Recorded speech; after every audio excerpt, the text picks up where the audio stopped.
They said the family vacation was canceled. I saw their photos, poolside cocktails, matching towels, even the dog in sunglasses. I texted, "Seriously? Even the dog?" My sister's reply came instantly. "Don't be dramatic. We took the dog instead of you."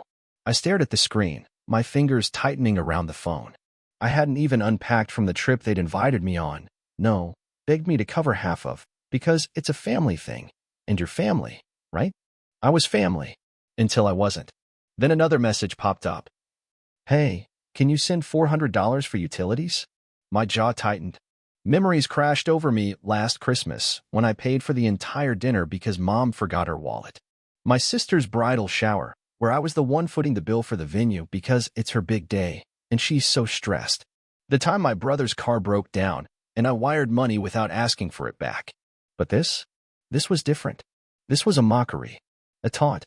I typed back, my hands steady, my heartbeat anything but. Sure. I canceled the transfer. Then I blocked her number. Then I walked to my laptop, pulled up the lease agreement for our shared apartment, the one I paid most of the rent for, the one where she was trying to save up, and submitted a request to terminate it. Effective immediately. That night, 49 messages lit up my phone. "Mark, why are you doing this?" My sister. "You're being dramatic. Just call me." My mom. "Bro, are you serious? I thought we were cool." My brother. I stared at the wall, the dark silence of my empty apartment wrapping around me like a cold blanket. A part of me expected the old guilt to creep in, that familiar weight of obligation pressing on my chest. But it didn't. Instead, something else settled, a cold, sharp clarity. They had made their choice. They took the dog instead of me. The dog. My phone buzzed again, my mother's name lighting up the screen. I let it ring out, then played the voicemail. "Mark, honey, your sister is really upset. We didn't mean for this to become such a big thing. Just send the money, and let's talk this out. Family helps each other, right?" Family. That word was becoming a bitter joke. The next morning, I woke to another wave of messages. My sister had found out about the lease. "Mark, what are you doing? You can't just terminate it without talking to me." "Mark, this is insane. Where will I go? Mom said you're being childish. Fix this." I set the phone down, made myself coffee, and stared at the empty chair across the table. For the first time, I didn't feel like the bad guy. I didn't feel guilty. I felt free. Because they didn't cancel the vacation. They canceled me. And now, I was done being their safety net. I watched the notifications on my phone climb 49 messages. Most of them were from my sister, a few from Mom, and just one, from Dad. I didn't open any of them. I didn't need to. They were predictable. Anger, guilt, manipulation, the same old script. My sister, crying, begging me to fix it. Mom, her voice dripping with disappointment, saying I was overreacting. Dad's single text, "Call me. Let's sort this out." Sort this out? Like they'd sorted me out of the family vacation? Like they'd sorted my name off the lease and put the dog in my place? I tossed my phone on the kitchen counter, the glow of the screen a bitter reminder of every sacrifice I'd made for them. And for what? To be replaced by a dog in sunglasses. But even now, part of me wanted to explain myself. To text them back, to hear them say I was being silly, to believe even for a second that they cared. But I didn't. Instead, I sank into the couch, a cold emptiness settling in my chest. Memories flooded back, a painful slideshow of every time I had bailed them out. I used to think I was their hero. It started small, a few dollars here, a little help there. A family dinner where I picked up the bill because Mom forgot her wallet. My sister's first car, when her credit was too low to get a decent rate. Back then, they were grateful. Or at least they pretended to be. "Mark, you're a lifesaver," Mom would sigh, wrapping me in a hug that felt warm, even if it lasted just a second too long. "I'll pay you back as soon as I can," my sister promised with a wide smile, her hand already reaching for the keys. But the repayments never came. The gratitude faded. The requests grew. I became the go-to solution. Mom's emergency dentist bill, $300. My brother's urgent laptop repair, $600. My sister's, "Can you cover my share of the rent? Just this once?" $900. At first, I thought I was helping. Family helps family, right? That's what they always told me. But slowly, helping became expected. A duty. My duty. And they didn't ask anymore. They just assumed. I still remember the first time I tried to say no. It was Dad, calling me just before midnight. His voice was a little slurred, too much of his favorite bourbon. Hey, kid, he began, trying to sound casual. Listen, I'm in a bit of a bind. Need $1,500 to cover the mortgage. Just a short-term thing. $1,500? I can't just. Mark, please. It's the house. Your mother would be heartbroken. We could lose it. I heard her voice in the background, sharp and irritated. Don't make him feel guilty. Just tell him it's his turn to help. His turn. My turn. I sent the money. Because what else could I do? I tried to talk to them about it, once. To set some boundaries. I asked them to at least keep me updated before assuming I'd cover their messes. Mom's response was a sigh, a deep, world-weary sigh. We're family, Mark. Family doesn't keep score. Dad chuckled. You'll understand when you have your own kids one day. My sister texted me later. Don't make this a big deal. It's just money.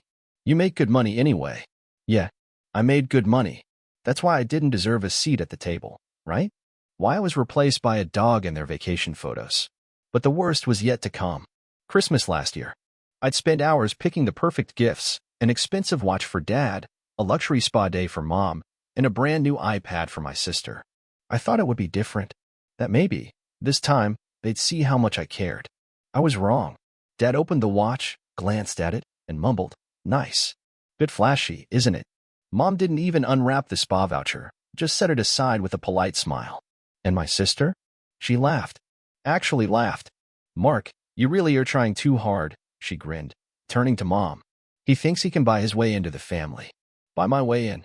I excused myself, walked out into the freezing night air, and sat in my car, the engine off, my breath misting the windshield.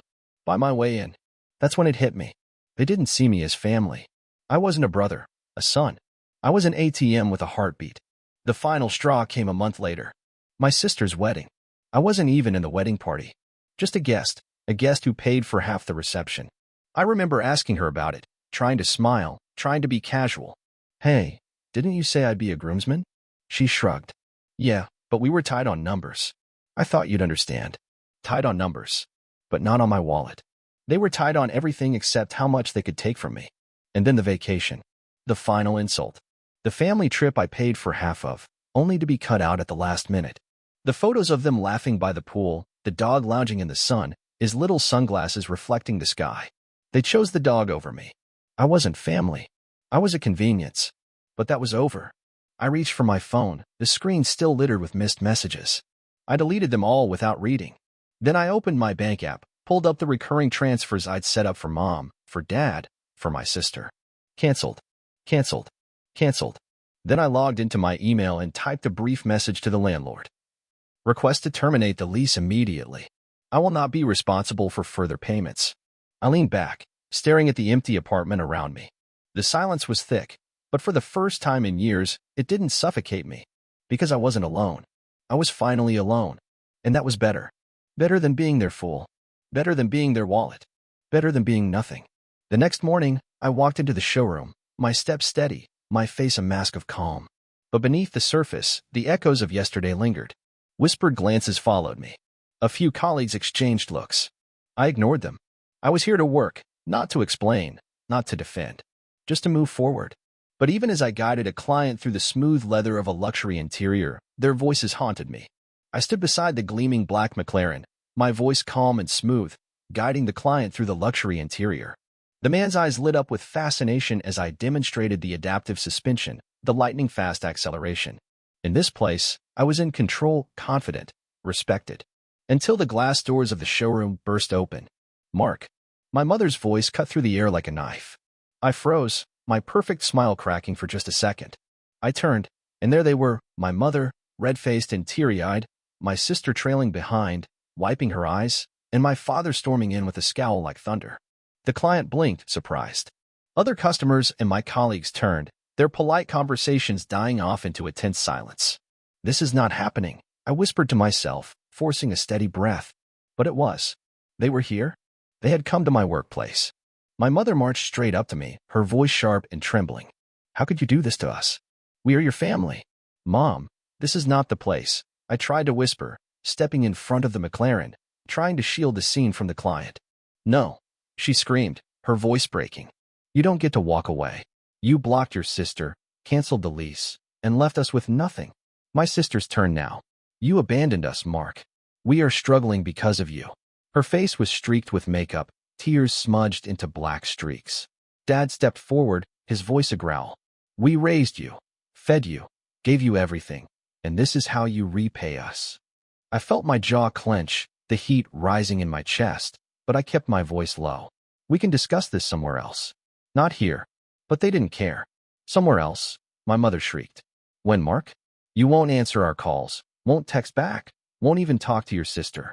You're punishing us for what? For asking for help? For being a family? A few customers began to pull out their phones, whispering to each other. I saw one of my colleagues staring at me, wide-eyed. Please, just step outside. I begged, the calm in my voice starting to crack. But my sister wasn't done.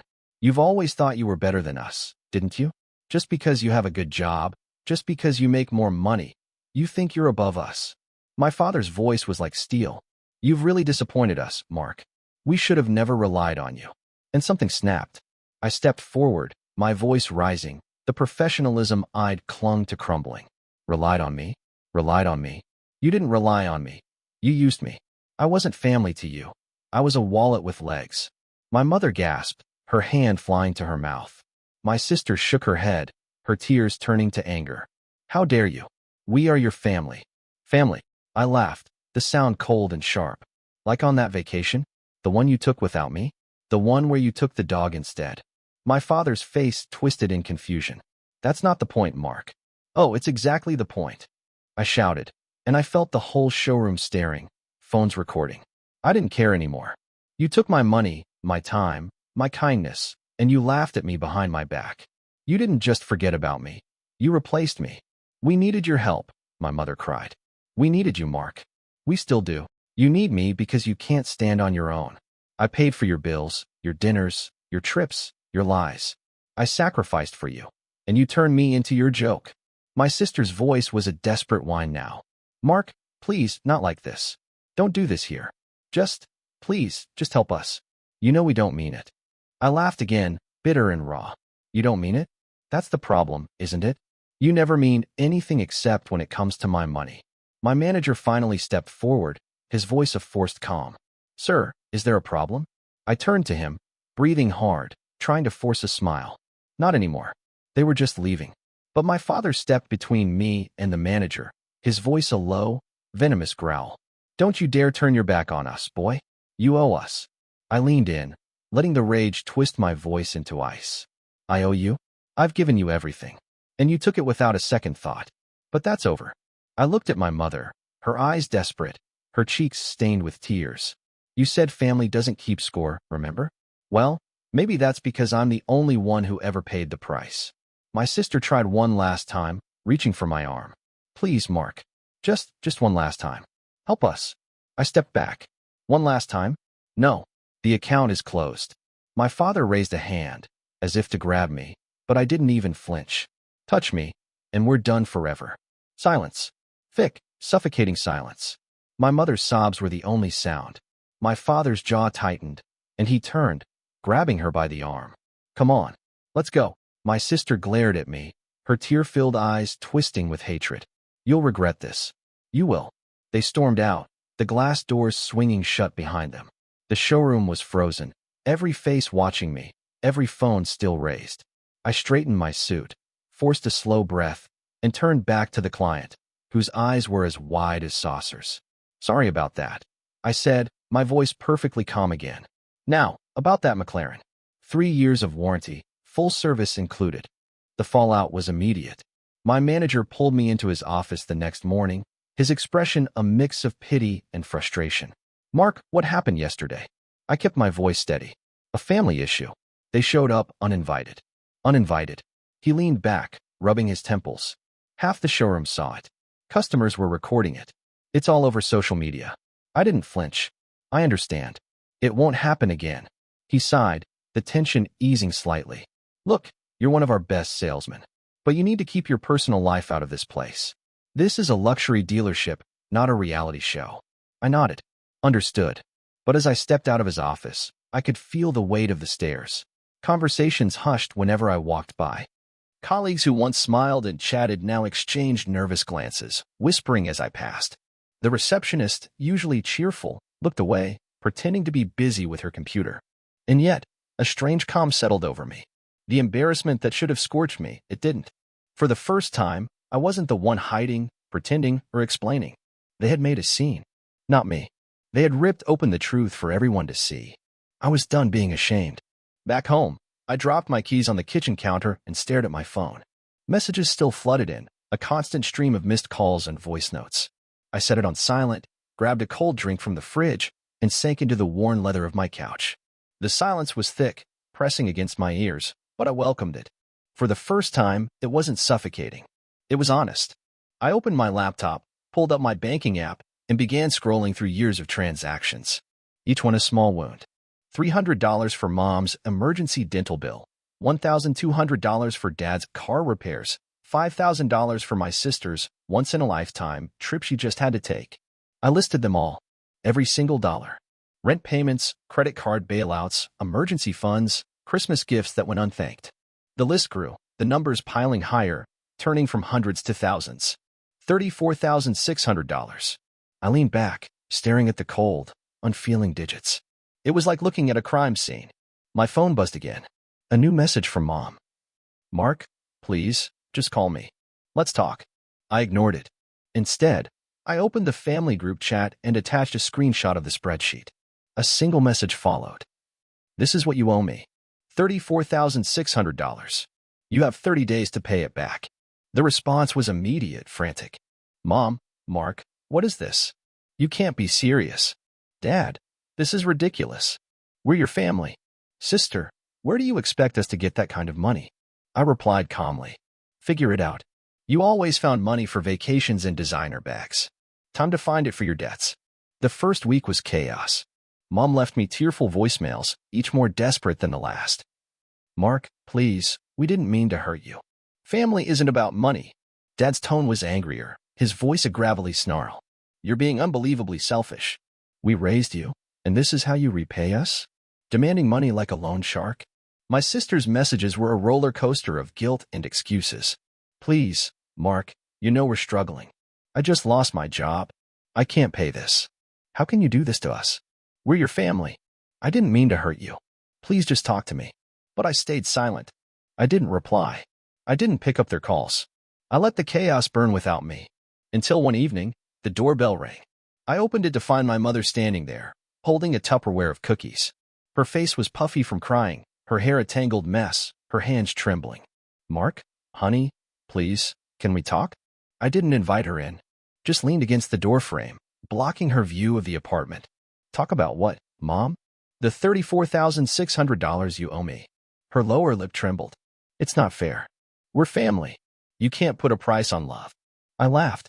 A cold, bitter laugh. "Love? Is that what you call it?" Because to me, it felt a lot like a transaction. "I paid, and you smiled. I paid, and you didn't care." Her voice rose, desperate. "We did care. We always cared. Cared so much you replaced me with a dog on your vacation?" I shot back. "Cared so much you laughed when I paid for everything? Cared so much you never even tried to pay me back?" Her face twisted in a mix of shame and anger. "It wasn't like that, Mark. You're making it sound so cruel." "It was cruel, Mom. And now, you have 30 days, or I'll take you to court." Her eyes widened, horror washing over her. "Court? You wouldn't. We're your parents."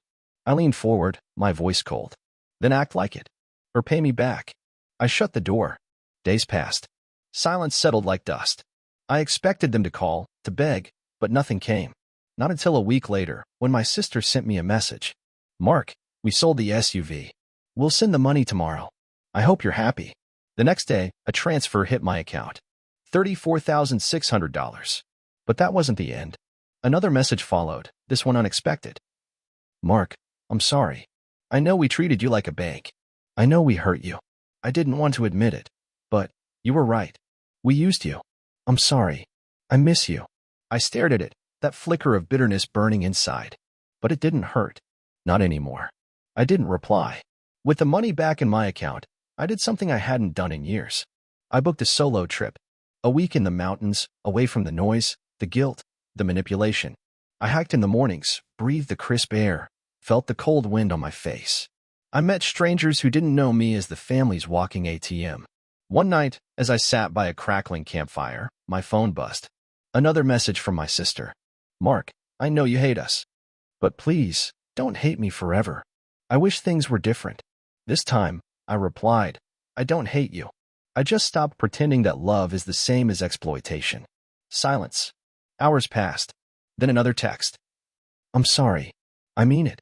I watched the fire dance, the flames twisting and curling, bright and wild. And for the first time in a long time, I felt alive.